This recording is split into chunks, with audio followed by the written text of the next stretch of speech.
আমি অনেক অনেক কৃতজ্ঞ আপনাদের, আর খুবই ভালো লাগছে যে এক ভাই অন্য ভাই বোনের জন্য মিট করতে এসছে।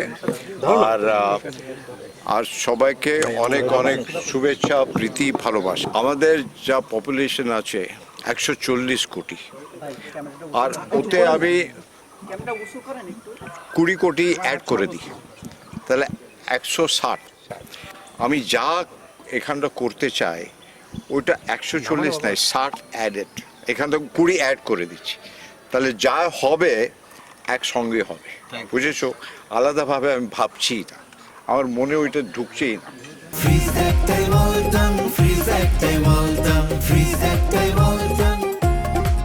দেখুন তো, হেঁটে চলে এলাম, মনে হচ্ছে না যে আমি বাংলাদেশে এসেছি। ওইটা দেখতে হলো, তাকে বললো হ্যাঁ আপনি বাংলাদেশের বর্ডারে, এমনি মনেই হচ্ছে না। সবসময় আমি বলি একই আকাশ, একই বাতাস, একই যন্ত্রণা। তাহলে আমরা মিলে মিশে ভিসার সব বললে আমার সব মাথায় আসে, একটা খালি বলে যায় সবাই খুশি হবে, ওই কাজটা করব। দুদিনের ওদের খুবই ভালো কথা হয়েছে।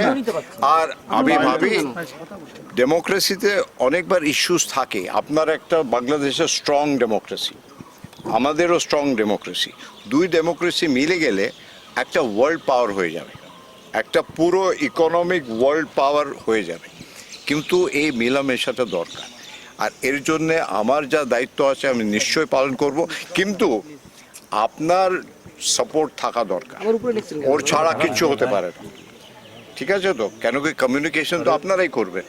তাই জন্যে আপনাকে আবার শুভেচ্ছা, প্রীতি, ভালোবাসা।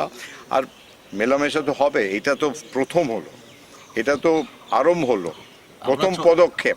না, আমাদের দুজনে মিলে শক্তি, একটা শক্তি হলে হবে না, দুজনে মিলে যা শক্তি হবে ওইটাই আসল শক্তি। আর ওই শক্তিটা পুরো পৃথিবী যেন দেখে। ঠিক আছে তো? কেন কি ইন্ডিয়া আর বাংলাদেশ যা আমাদের ট্যালেন্ট আছে, নেক্সট জেনারেশন যে ছেলে মেয়েদের, যার টেকনোলজির যুগ আছে এটা, আর টেকনোলজির যুগে আমরা ইন্ডিয়া বাংলাদেশ বেস্ট হচ্ছে, পুরো পৃথিবী চালাচ্ছে। ইনোভেশন যা হচ্ছে টেকনোলজি, বাংলাদেশ ইন্ডিয়াই করছে। তাহলে আমরা মিলেমিশে একটা ক্রিকেট টিম যদি মিলেমিশে হয়ে যায়, কত ভালো হবে। খেলাধুলা, হেলথ, তারপরে টেকনোলজি, এডুকেশন সব মিলে আমরা মিলে একটা টিম করে কাজ করি।